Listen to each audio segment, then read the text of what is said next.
इस कार्यक्रम के पुण्यार्चक हैं श्रमण संस्कृति पाठशाला के प्रेरणा स्रोत एवं मार्गदर्शन स्वर्गीय पंडित श्री रतनलाल जी बेनाड़ा की पुण्य स्मृति में बेनाड़ा उद्योग लिमिटेड आगरा, श्रीमान नंदकिशोर श्रीमती शांता देवी जैन पहाड़िया, प्रमोद नीना जैन, सुनील निशा जैन पुत्र पुत्रवधू, अंकित इति जैन पौत्र पौत्रवधू, अक्षत जैन पौत्र, आद्विक जैन आन्या जैन पड़पौत्र पड़पौत्री एवं समस्त पहाड़िया परिवार, फर्म ARL इंफ्राटेक लिमिटेड, अक्षत अपार्टमेंट्स प्राइवेट लिमिटेड, जयपुर।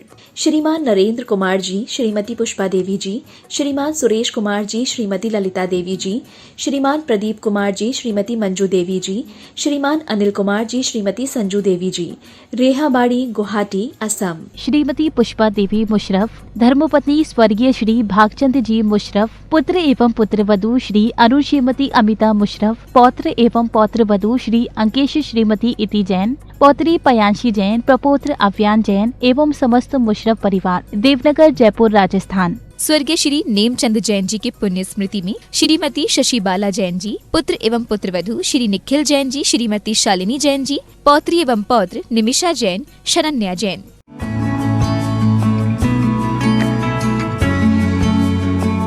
जय जिनेन्द्र नमि ऊर्णवढ्यमाणं परमपाणं जिणं तिशुद्धेन वोच्छामिरयणसारं सायारणयार्धमीणं।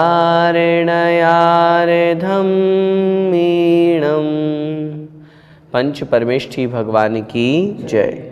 द्वादशांग जिनवाणी माता की जय। आचार्य भगवंत श्री कुंद कुंद स्वामी भगवान की जय। आचार्य भगवंत श्री विद्यासागर जी महामुनिराज की जय। परम पूज्य गुरुदेव निर्यापक श्रमण मुनि पुंगव श्री सुधा सागर जी महाराज की जय। अढ़ाई द्वीपस्थ समस्त महामुनिराजों की जय। आचार्य भगवंत श्री कुंद कुंद स्वामी द्वारा विरचित महान ग्रंथ रयणसार जी का हम स्वाध्याय कर रहे हैं और वर्णन चल रहा है श्रावकों का जो मुख्य कर्तव्य है दान उसका। उसी चर्चा को आचार्य महाराज आगे बढ़ा रहे हैं। देखते हैं गाथा क्रमांक 35।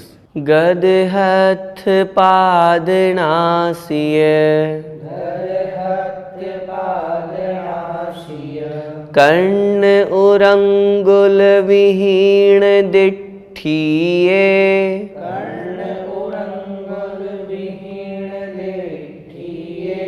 जो तिव्व दुख मूलो पूया दाणाय दव हरो। बोलिए एक साथ। गद हथ पाद नासिय कर्ण उरंगुल विहीण दिठिये जो तिव्व दुख मूलो पूया दाणाय दव हरो। अंतिम चरण में शब्द दिया हुआ है पूया दाणाय दव हरो। पूजा और दान आदि के द्रव्य को जो ग्रहण कर लेता है, उसका अपहरण कर लेता है, उसे अपने पास रख लेता है, ऐसे निर्माल्य सामग्री का उपयोग करने वाला जो अर्थात जो व्यक्ति ऐसा करता है, कैसा बनता है वो? आचार्य महाराज कह रहे हैं गद हथ पाद नासिय।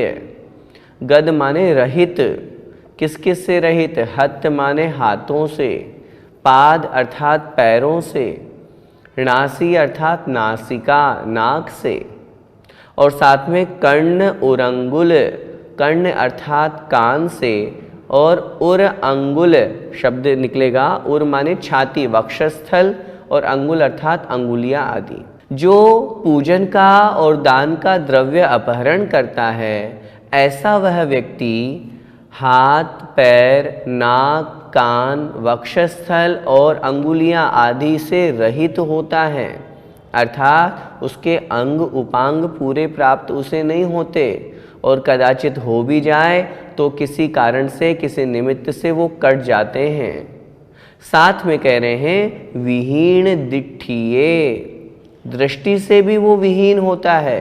अंधा होता है अथवा एक आंख से काना पैदा होता है, या कुछ अच्छा हो जाए तो बाद में किसी निमित्त से आंख फूट जाती है, आंखों से दिखना कमज़ोर हो जाता है, ये सब उसे इस फल के रूप में प्राप्त होते हैं। और ऐसा करके तीव्र दुख मूलो, वह दुखों का जो मूल है, दुखों की जो जड़ है, ऐसे इन सब दुखों को प्राप्त करता है, इन सब दुखों से दुखी होता है।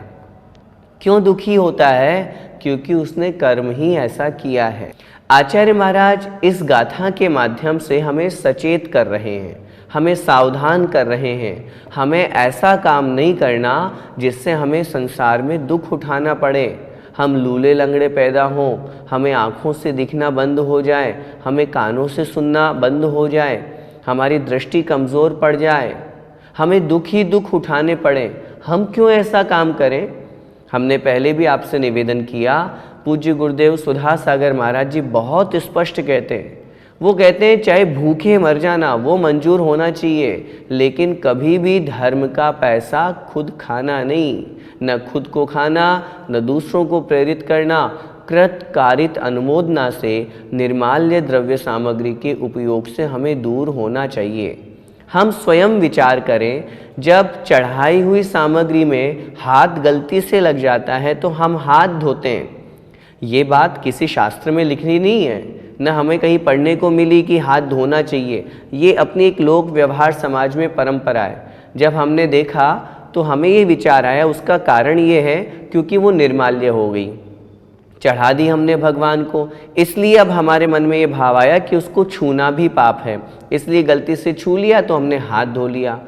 इस बात से हम स्वयं विचार करें, जब जिस वस्तु को छूना भी पाप समझा जाए तो उस वस्तु को यदि हम अपने पास रखेंगे, खुद के उपयोग में लेंगे तो कितना बड़ा दोष लगेगा। इसलिए ये सभी पापों में, सभी दोषों में सबसे बड़ा दोष है। इस दोष का ये फल बताया है, हम सब इससे दूर हों, यही बात इस गाथा में आचार्य महाराज का कहने का उद्देश्य है। भैया जी, क्या आहार के लिए दिया हुआ पैसा आहार दान कहलाएगा? आहार दान किसे कहते हैं?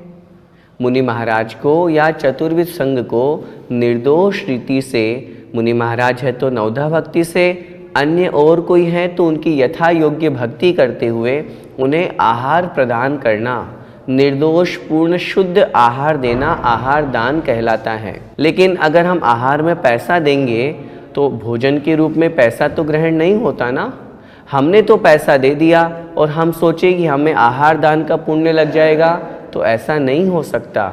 आहार दान का पूरा पुण्य हमें कमाना है तो हम बहुत अच्छी तरह से शुद्ध भोजन का नियम लेकर के चौका लगाएं और पड़गाहन करके नवदा भक्ति पूर्वक मुनि महाराज को आहार दें। अगर कदाचित कहीं ऐसी व्यवस्था है कि हम चौका नहीं लगा पा रहे हैं या पूर्ण रूप से आहार नहीं दे पा रहे हैं, तो ऐसी स्थिति में जो द्रव्य है वो हम उन पैसों से उस द्रव्य को खरीद करके उस चौके में दे दें कि भैया इस द्रव्य का आप चौके में उपयोग कर लेना। अथवा इसके अलावा आप अगर उन पैसों को एकत्रित करके, क्योंकि सबका पैसा मिला करके फिर आप आहार बनाएंगे तो ये भी उचित नहीं है। सही अच्छी क्रिया तो यही है, हम अपना स्वयं का भोजन बनाएं और उसमें से आहार दान दें, तभी हमें पूरा पुण्य लगता है। पूजन और दान का द्रव्य ग्रहण करने से कैसे दोष लगते हैं, कैसे दुख उठाने पड़ते हैं, ये अभी हमने समझा।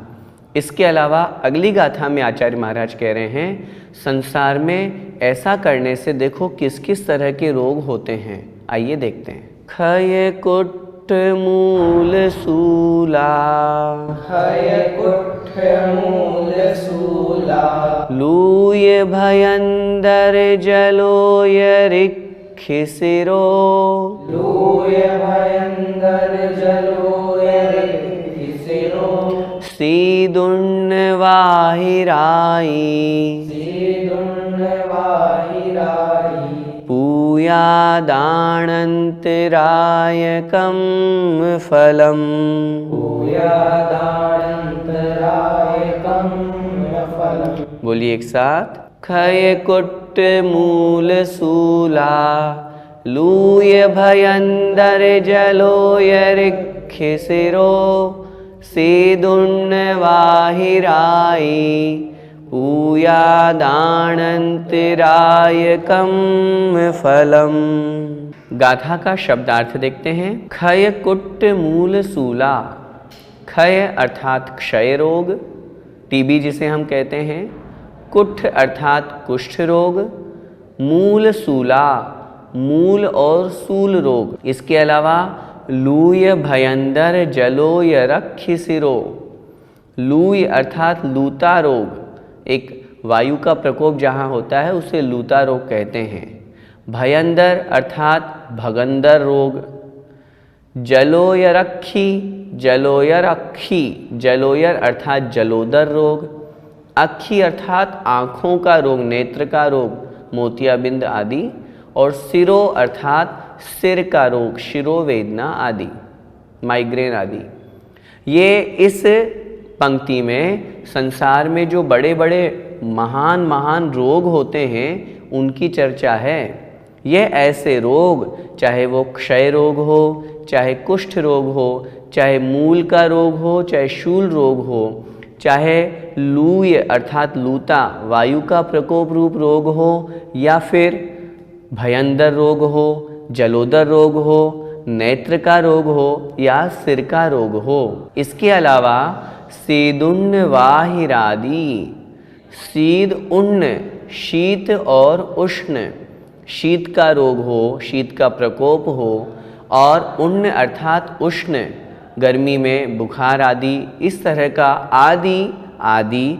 वाहिर आदि, व्याधि आदि, या शीतोष्ण किसी को हो जाता है मौसम जब चेंज होता है तो ये सब जितनी भी व्याधियां हैं ये क्यों होती हैं? आचार्य महाराज कह रहे हैं पूयादानंतरायकम फलम। पूजन में और दान में अंतराय करने से जो कर्म बंधा उसका ये फल है। जो व्यक्ति पूजन में और दान आदि धार्मिक क्रियाओं में अंतराय डालता है, विघ्न डालता है, उसके कर्म बंधता है और उस कर्म के ऐसे फल उसे भोगने पड़ते हैं। संसार में इन रोगों का कोई इलाज नहीं। हम जानते हैं आज की स्थिति में थोड़ा बहुत कुछ इलाज होने लगा, वो भी बहुत मुश्किल। ये रोग हो जाए तो ऐसा लगता है अब संसार ही समाप्त, ये जीवन, ये जो समय है ये पर्याय समाप्त होने वाली है। तो ऐसे बड़े बड़े भयंकर रोग जो होते हैं ये सब हमारे कर्म से होते हैं, कर्म के उदय से, असाता वेदनीय से होते हैं। और वो कर्म कब बनता है, कब बांधता है वह जीव? जब दान और पूजा में अंतराय करता है, जब वो किसी का धर्म का जो द्रव्य है उसे स्वयं ग्रहण कर लेता है, तब उसके फलस्वरूप उसे ऐसी व्याधियों का शिकार बनना पड़ता है। इस गाथा से भी हमें आचार्य महाराज ये शिक्षा दे रहे हैं हमें ऐसा गलत काम नहीं करना, नहीं तो इन बीमारियों से हम भी ग्रसित हो जाएंगे, तो व्यर्थ में संसार में दुखी ही रहेंगे।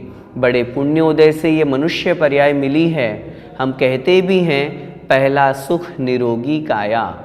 अगर वो है तो हमारा सब चीज़ में मन लगेगा, घर परिवार में, भगवान की पूजन भक्ति में, व्यापार में, सब में बहुत अच्छे से हमारा जीवन चलेगा। और यदि हमारे शरीर में एक भी रोग हो गया, और आज देखते भी हैं कितने लोग डेली टेबलेट लेते हैं और अपना जीवन चलाते हैं, तो ये सब हमारे कर्म का उदय है। हम ऐसा काम न करें जिससे हमें ऐसे रोग हो जाएं। भैया जी, पूजन एवं दान में अंतराय से क्या तात्पर्य है? पूजन और दान में अंतराय का तात्पर्य है, जैसे कोई व्यक्ति पूजन करना चाहता है और हमने उसको मना कर दिया, क्या करोगे पूजन करके, क्या होता है पूजन करने से। कोई व्यक्ति पूजन करने जा रहा है, जानबूझ करके हमने उसको दूसरे कार्य में लगा दिया ताकि वो भगवान की पूजन नहीं कर सके। ऐसे ही किसी का मन करता है दान देने का, मैं यहाँ दान दूँ, लेकिन हमने उसके ऊपर विघ्न कर दिया, हमने कोई बाधा उपस्थित कर दी जिससे वो दान नहीं दे पा रहा है। ऐसे अनेक कार्य जो धर्म के प्रसंग हैं, न केवल दान और न केवल पूजन में अंतराय डालना, ये तो एक उदाहरण मात्र है। आदि शब्द का यहाँ पर प्रयोग हुआ है। इसके अलावा जितने भी हमारे धर्म के साधन हैं, धर्म की क्रियाएं हैं, उनमें यदि कोई बाधा डालता है, कोई कहता है मुझे दान करना है और आपने कह दिया पैसा खुद का लेकर के आओ, जब तक वो हमारे अधीन हैं, हमारा कर्तव्य है हम अपने बच्चों को पैसा दें और मंदिर में, गोलक में वो वहाँ पर दान करें। और अगर हम उसमें विघ्न डालते हैं, हम उसको दान नहीं करने देते हैं, तो निश्चित रूप से हमारे दानांतराय कर्म का बंद होता है। और अंतराय कर्म का मतलब होता है विघ्न डालना। अगर हमने किसी के अच्छे कार्यों में, धर्म कार्यों में विघ्न डाला है, तो हमें भी उसका फल भोगना पड़ेगा। ये बात हमें अच्छी तरह से समझनी चाहिए। सबसे पहला कर्तव्य है हम स्वयं वो क्रिया करें। अगर नहीं कर रहे हैं तो जो कर रहा है कम से कम उसमें तो विघ्न नहीं डालें, उसमें तो बाधा उपस्थित नहीं करें। कोई पढ़ रहा है तो हम लाइट बंद नहीं करें। कोई अच्छी तरह से भगवान जिनेंद्र देव की भक्ति पूजा कर रहा है तो हम वहाँ शोरगुल नहीं करें। इन सब चीज़ों को हम ध्यान रखेंगे तो हम उस बाधा से, उस अंतराय से दूर होंगे और इन कर्मों का हम बंद नहीं करेंगे। तो आज की कक्षा में हमने क्या पढ़ा? 2 गाथाओं से हमें पूजन का, दान का या धर्म का कोई भी द्रव्य है स्वयं के उपयोग में नहीं लेना।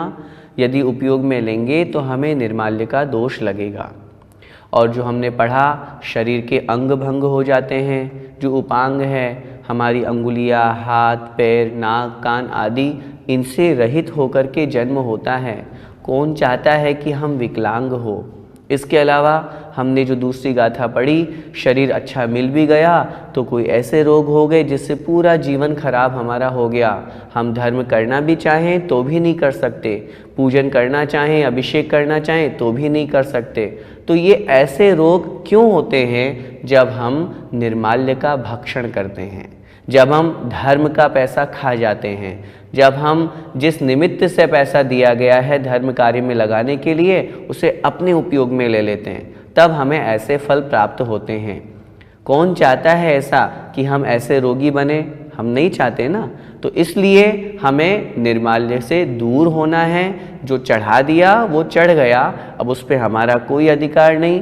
धर्म का पैसा है, धर्म में ही लगे, निजी उपयोग में ना हो। इस बात का विशेष रूप से हमें ध्यान दे करके अपना दान धर्म का कर्तव्य निभाना चाहिए। हम सब ऐसा करें। इसी मंगलमय भावना के साथ बोले द्वादशांग जिनवाणी माता की जय। जय जिनेंद्र।